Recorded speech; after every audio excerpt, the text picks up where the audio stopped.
Boa noite, está começando mais um Nacional Fatene e hoje iremos abordar os temas Ferramenta Kanban e a filosofia Kaizen.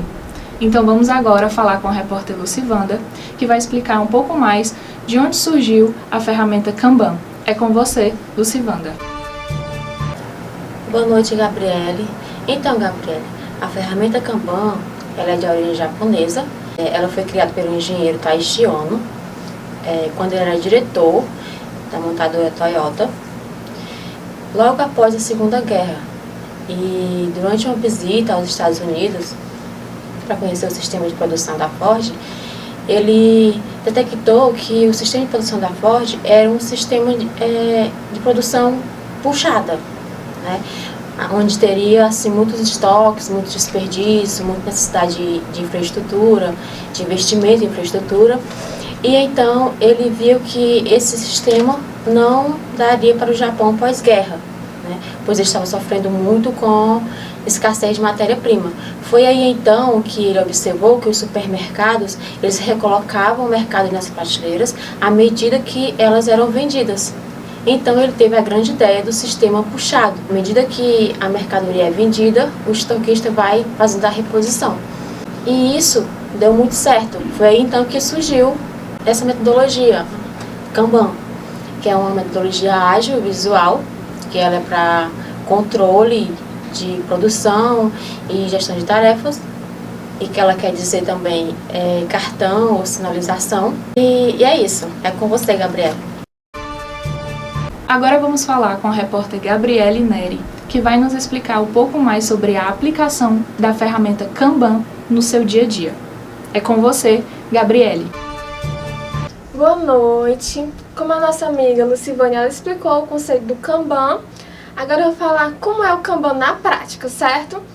Se você pesquisar Kanban na internet, muito provavelmente vai aparecer um quadro cheio de post-it dividido em colunas, certo? Mas aí você se pergunta, nossa, o Kanban é tão fácil assim? Sim, ele é bem fácil, concordo. Mas a gente tem que entender o conceito dele para aprender a aplicar na prática e na nossa rotina, certo? Porque muitas vezes a gente pode muito bem confundir o Kanban com um cronograma. O Kanban, ele é dividido em colunas, certo?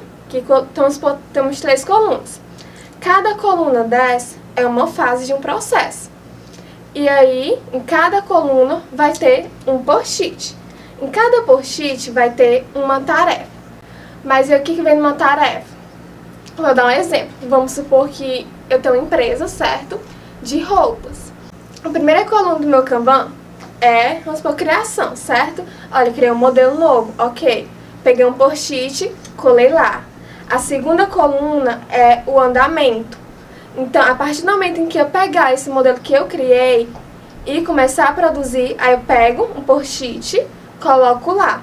Então, quer dizer que eu já comecei a produzir esse meu produto, certo? O Kanban, ele ajuda muito no fluxo do trabalho. Um dos benefícios do Kanban seria melhoria contínua, praticidade no trabalho. Lembrando que a gente não deve confundir o Kanban com o cronograma. O cronograma seria mais, vamos supor, tem a segunda, terça, quarta, quinta e sexta. Aí na segunda eu vou colocar ali minhas determinadas atividades que eu tenho que fazer durante a segunda-feira. Então a gente nunca deve confundir o Kanban com um cronograma. Agora é com você, Gabriela Amorim. Agora que aprendemos sobre as maravilhas da ferramenta Kanban, vamos falar com o nosso repórter Henrique, que vai nos explicar mais sobre a filosofia Kaizen. E se você aí está perguntando como aplicar essa filosofia em sua vida ou na sua empresa, o Henrique vai nos explicar. É com você, Henrique. Olá, tudo bem? Eu vou explicar um pouco sobre a teoria Kaizen, que é uma teoria japonesa que fez bastante sucesso, que tem um foco na redução de desperdícios e o aumento da produtividade, através da melhoria contínua. Um dos grandes percussores do Kaizen é o professor Imai, que é considerado por muitos o pai dessa teoria. Essa palavra de origem japonesa tem como uma tradução mais livre a palavra melhoria contínua, busca por melhoria. O Kaizen ele vai ser tanto usado no âmbito empresarial quanto no âmbito pessoal. Ele foca muito nas pessoas e entende que todos nós temos a capacidade de melhorar constantemente. Agora você deve estar pensando, como é que eu vou aplicar isso ou na minha vida ou na minha empresa? O primeiro passo disso tudo é você identificar aonde está o problema. Vamos trazer isso para o âmbito empresarial. Na empresa, o seu problema pode estar no setor de produção. Você pode estar tendo muito desperdício. Óbvio que o Kaizen tem que ser aplicado em toda a empresa, mas você tem que entender aonde está acontecendo o problema para você ir logo lá primeiro e depois ir para o resto da empresa. No segundo passo, você vai montar um time. Esse time vai ter que ser muito diversificado. Vai ter que ter pessoas do setor, porque são elas que vão conhecer melhor o problema. Vai ter que ter pessoas de outros setores, pessoas do setor financeiro, pessoas do setor de marketing, pessoas da gerência. Por quê? Essas pessoas vão ser mais neutras e vão poder ajudar de uma melhor forma e ter outras visões sobre o problema. Claro que todo time também tem que estar alinhado com a empresa, com a sua missão, com a sua visão e principalmente com seus valores. Outro passo muito importante vai ser elaborar organogramas e cronogramas para poder organizar toda a equipe e principalmente executar treinamentos para poder capacitar todo o time. O quarto passo vai ser você colocar tudo isso em prática. Você vai analisar tudo que está acontecendo na empresa e vai estudar como você pode melhorar esses problemas. Aí você pode usar outras ferramentas japonesas como o diagrama de Ishikawa. Depois vai vir as avaliações, vai vir o feedback, que são passos fundamentais por todo o Kaizen, principalmente feedback, já que o fundamento principal do Kaizen é a melhoria contínua.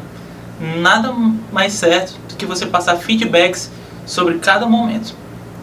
No final de tudo, você tem que deixar tudo anotado. Essas anotações vão acontecer durante todo o processo, por causa que quando você tiver problema de novo nesse setor, que pode acontecer, ou então problemas em outros setores, você já vai ter um norte de como você vai poder caminhar nisso. É com você, Gabriele. Hoje estamos aprendendo bastante coisas interessantes sobre a ferramenta Kanban e a filosofia Kaizen. Porém, como tudo só se aprende na prática, vamos agora falar com a repórter Lucivanda, que está entrevistando o gestor Rogério, lá da sua empresa, Chico da Lagosta, que vai nos explicar um pouco mais sobre as mudanças que ocorreram dentro da empresa depois da aplicação da filosofia Kaizen. É com você, Lucivanda. Boa noite, Gabriele. Boa noite, seu Rogério. Boa noite.